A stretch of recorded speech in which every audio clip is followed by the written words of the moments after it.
నమస్తే. BRS party 25 ఏళ్ల సందర్భంగా రజతోత్సవ సభ ఎత్తా ఉంది ఈ నెల 27వ తారీఖు. సో ఈ నేపథ్యంలో ఇటు బీసీలకు సంబంధించి బీసీ జాతీయ సంక్షేమ సంఘం అధ్యక్షుడు జాజుల శ్రీనివాస్ గౌడ్ గారు ఒక లెటర్ బహిరంగ లేఖ అనేది కేసీఆర్ గారికి రాసి ఒకసారి మాట్లాడదాం. అన్న చెప్పండి అన్న, ఎందుకంటే ఈ బహిరంగ లేఖలు ఏం పొందుపరిచారు, అసలు ఎందుకు రాసి? మేము ఈ బహిరంగ లేఖ బీఆర్ఎస్ పార్టీ మంచి కోసమే రాసినాం. ఎందుకంటే బీఆర్ఎస్ పార్టీ 2001 ఏప్రిల్ 7న ఆవిర్భవించిన సందర్భంలో గౌరవ మాజీ ముఖ్యమంత్రి కేసీఆర్ గారు మరొక మాట చెప్పారు. మా బీఆర్ఎస్ పార్టీలో ఇవాళ మేము రాసుకున్నటువంటి రాజ్యాంగంలో ఇవాళ సామాజిక న్యాయం పాటిస్తా అని చెప్పడం జరిగింది.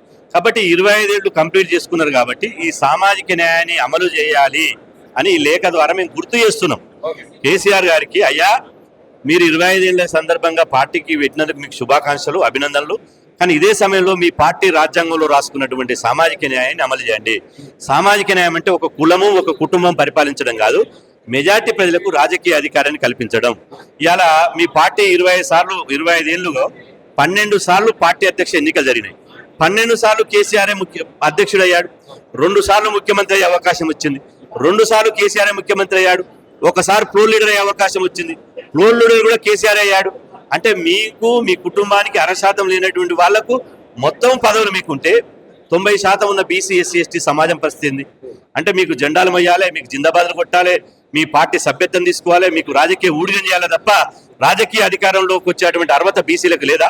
కాబట్టి ఇవాళ బీఆర్ఎస్ పార్టీ బీసీల త్యాగాల పునాదుల మీదనే తెలంగాణ రాష్ట్ర సమితి నిలబడ్డది. అంటే కవితమ్మ కూడా అందుకనే బీసీలకు సంబంధించి రిజర్వేషన్ పెంచాలి అని చెప్పేసి ఇందిరా పార్క్ లో ధర్నాలు కావచ్చు, జ్యోతిరావు పులే విగ్రహం పెట్టాలని చెప్పేసి ఈ విధంగా అంటే బీసీలకు సంబంధించి వాళ్ళు మాట్లాడుతున్నారు. కవితమ్మ గారిని బీసీల గురించి మాట్లాడమని ఏ బీసీ చెప్పాడు?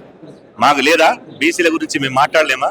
బీసీల ఇవాళ నేను అంటున్నా, బీఆర్ఎస్ పార్టీలో ఉన్నటువంటి బీసీలు కవిత గారు జైలుకు రాకముందుకు బీసీ ఫోరం పెట్టి వాళ్ళు తమిళనాడు సందర్శించి ఆ తర్వాత హైదరాబాద్కు వచ్చినాక తెలంగాణ రాష్ట్ర సమితి ఆఫీసులో మీటింగ్ పెట్టి ఆ మీటింగ్ లో కేటీఆర్ గారిని పిలిచి ఇవాళ తెలంగాణలో బీసీ వాదం ఉవ్వెత్తున వస్తున్నది కాబట్టి ఇవాళ మన పార్టీలో కూడా బీసీలకు సముచితమైన స్థానం ఇవ్వాలి, పార్టీ నియోజకవర్గ ఇన్ఛార్జీల బీసీలకు ఇవ్వాలి, రేపు 2028లో కూడా ఎక్కువ శాతం బీసీలకు జనాభా దామాస్ ప్రకారం టికెట్లు ఇవ్వాలని చెప్పి చర్చలు చేసింది.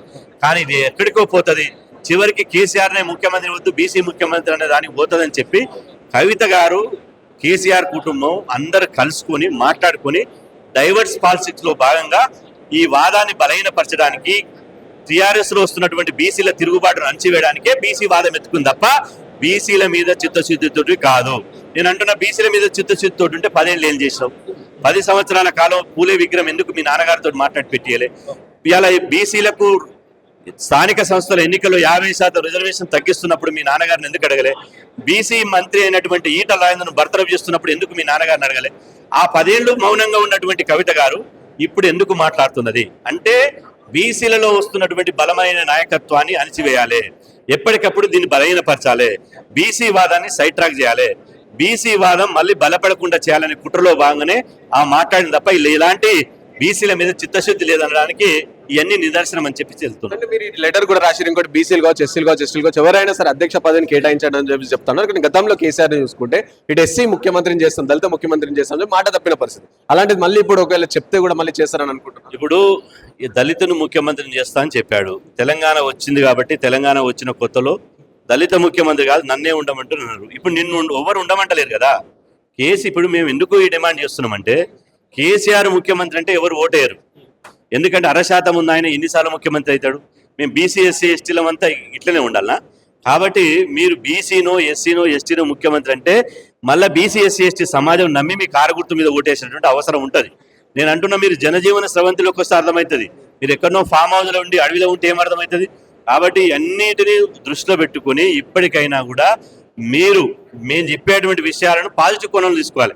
ఇక నేను మాట్లాడినా కాబట్టి మీ శ్రేణులతోటి ఎవరినో మాట్లాడిపించి, నా మీద మాటల దాడి చేపించి, నా మీద రకరకాలుగా మీకున్న మీడియాతోటి, మీకున్న పలుకుబడితోటి, మీకున్న డబ్బులతోటి చేయిస్తే అది మీకే నష్టము. మేము నిప్పు లాంటి వాళ్ళం. నిప్పుతో ముట్టుకుంటే ఏమవుతుంది?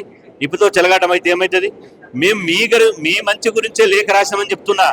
25 ఏళ్ల సందర్భంగానైనా మీ వైఖరి మార్చుకోవాలి. 25 ఏళ్ల సందైనా మీ వైఖరి మార్చుకోకపోతే మళ్ళీ అధికారంలోకి రారు.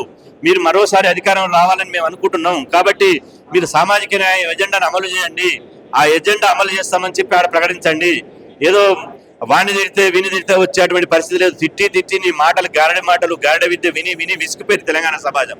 ఇలా నీ మాటలకు ఒకడు మెస్మరిజం అయ్యేటోడు లేడు. ఇలా పేరుకి ఏంటంటే కేసీఆర్ మాట్లాడేటప్పుడల్లా జనం అంతా లేచిపోవాలనుకుని ఇలా తెలంగాణ కేసీఆర్ స్పీచ్ కోసం లక్షల మంది ఎదురు చూస్తారు అని నేను అంటున్న. టీవీలలో మాట్లాడితే వినరా జనం, సోషల్ మీడియాలో మాట్లాడితే వినరా జనం. కాబట్టి ఈ ఎండల 50 డిగ్రీల ఎండలో తీసుకుపోయి ఎడ్ల బండల్లో పంపించడం న్యాయమా? బండి కట్టి ఎట్ల బండి మీద రెండని కూడా అంటే ట్రాన్స్పోర్ట్ లేనటువంటి రోజుల్లో, ఇప్పుడు వెహికల్స్ లేనటువంటి రోజుల్లో అప్పుడు ఎడ్ల బండే ట్రాన్స్పోర్ట్, ఎడ్ల బండ్ల మీదనే పోయినాం కాబట్టి ఆ రోజుల్లో ఎడ్ల బండి పోయినాం. ఇప్పుడు మీరు హెలికాప్టర్లో పోయేటప్పుడు కూడా ఎడ్ల బండి అవసరమా? ఈ ఎండల కూడా, ఈ ఎండల ఎడ్ల బండ్ల మీద పోతే మనుషులు బతుకుతారా? ఇంత ఎండల మీకోసం ఇప్పుడు రోజుకు ఒక నాయకుడు సర్కస్ ఫీట్లు చేస్తున్నారు. రోజు వరంగల్ జిల్లా ఎల్కతుర్తికి పోతున్నారు. ఆ స్టేజ్ చూసిన స్టేజ్నే 20 సార్లు చూశారు. ఇప్పటికి చూసి ఫోటోలు దిగి ఫోటో సెషన్ నడిపిస్తున్నారు. మరి మీ స్టేజ్ ఏమో ఏసీ, అంగరంగ వైభవంగా ఏసీ కూలర్లతోటి చల్లని గాలుల మధ్యన మీరు కూర్చోవాలి. మరి వచ్చిన జనానికి ఎందుకు కూలర్లు లేవు? వచ్చిన జనానికి మీ పార్టీ అకౌంట్లో 1000 కోట్లు ఉన్నాయి. 1000 కోట్లతోటి ఇవాళ అద్భుతమైనటువంటి ఏసీ టెంట్ వేయించచ్చు కదా. మా ప్రజలేమో ఎండకు తల్లడిల్లిపోవాలి. మీరు ఏసీ హెలికాప్టర్లు వచ్చి ఏసీ టెంట్లో కూర్చొని కళ్ళబొల్లి మాటలు చెప్తాను వింటే మేము నమ్మడానికి ఏమన్నా ఎడ్డోళ్ళమా గుడ్డోళ్ళమా? కాబట్టి ఖచ్చితంగా మేము బీసీ సోయి ఉన్నటువంటి కుటుంబం ఖచ్చితంగా ఇలా సామాజిక న్యాయం పాటించాలి. పాటిస్తేనే నమ్ముతాం, లేకపోతే మాత్రం మీ ఇష్టం. బీఆర్ఎస్ పార్టీ సామాజిక న్యాయం పాటించకపోతే బీసీలే ఆ పార్టీకి రాజకీయ సమాధి దొరుకుతారు. సో బీసీ ఫైనల్ గా చెప్పండి అన్న, బీసీల నాయకుల పక్షాన మీకు పిలుపుని వస్తే పోతారా? అండ్ అలాగే బీసీ సమాజానికి ఏం చెప్తారు? బీసీ సమాజాన్ని నేను పోవద్దని నేను అంటలేను. ఒక రాజకీయ పార్టీకి పోవాలన్నా వద్దా అనేది బీసీల విచక్షణ రైతు. అదేవిధంగా వాళ్ళకున్న స్వేచ్ఛ. కాబట్టి మీరు పొండి, కానీ నిలదీయండి. మేము వస్తున్నాం, మా వాటా అయ్యింది. ముఖ్యమంత్రి మీరేనా? మీరు లేకపోతే మీ కొడుక, మీ కొడుకు లేకపోతే మీ అల్లుడా, మీ అల్లుడు లేకపోతే మీ బిడ్డనా, మీ బిడ్డ లేకపోతే ఇంకో సటకుని కొడుక? ఇదేనా మీ బీసీ పార్టీ అంటే? కుటుంబము, కులము 5%, 6% లేని వాళ్ళు గిట్లే ఉంటుందా? కాబట్టి తెలంగాణ సమాజం ప్రశ్నించే సమాజం కాబట్టి మీరు ఖచ్చితంగా నిలదీయండి, అడగండి. ఇలా అడగకపోతే, మారకపోతే భవిష్యత్తులో బీఆర్ఎస్ పార్టీకి బుద్ధి చెప్పడానికి బీసీలు సిద్ధంగా ఉండాలని చెప్పి నేను పిలుపునిస్తున్నాను. రైట్. సో విన్నారు కదా, ఇది జాజుల శ్రీనివాస్ గౌడ్ గారు చెప్తున్నారు. ప్రధానంగా చూసుకుంటే బీసీలు ఎవరైతే మీటింగ్కి వెళ్తారో వాళ్ళు కంపల్సరీ అక్కడ నిలదీయండి అని చెప్పి చెప్తాను. ఇంకోటి ఈ బహిరంగ సభలు, భారీ బహిరంగ సభలు, సో కేసీఆర్ ఇప్పటికైనా సరే సామాజిక న్యాయం పాటించాలి.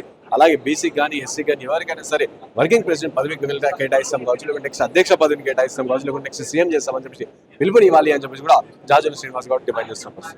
కెమెరా పర్సన్ సాయితో Rana Pratap reporting for Mind TV from Hyderabad. కోసం ఇప్పుడు రోజుకు ఒక నాయకుడు సర్కస్ ఫీట్లు చేస్తున్నారు. రోజు వరంగల్ జిల్లా ఎల్కతుర్తికి పోతున్నారు. ఆ స్టేజ్ చూసిన స్టేజ్నే 20 సార్లు చూశారు. ఇప్పటికి చూసి ఫోటోలు దిగి ఫోటో సెషన్ నడిపిస్తున్నారు. మరి మీ స్టేజ్ ఏమో ఏసీ, అంగరంగ వైభవంగా ఏసీ కూలర్లతోటి చల్లని గాలుల మధ్యన మీరు కూర్చోవాలి.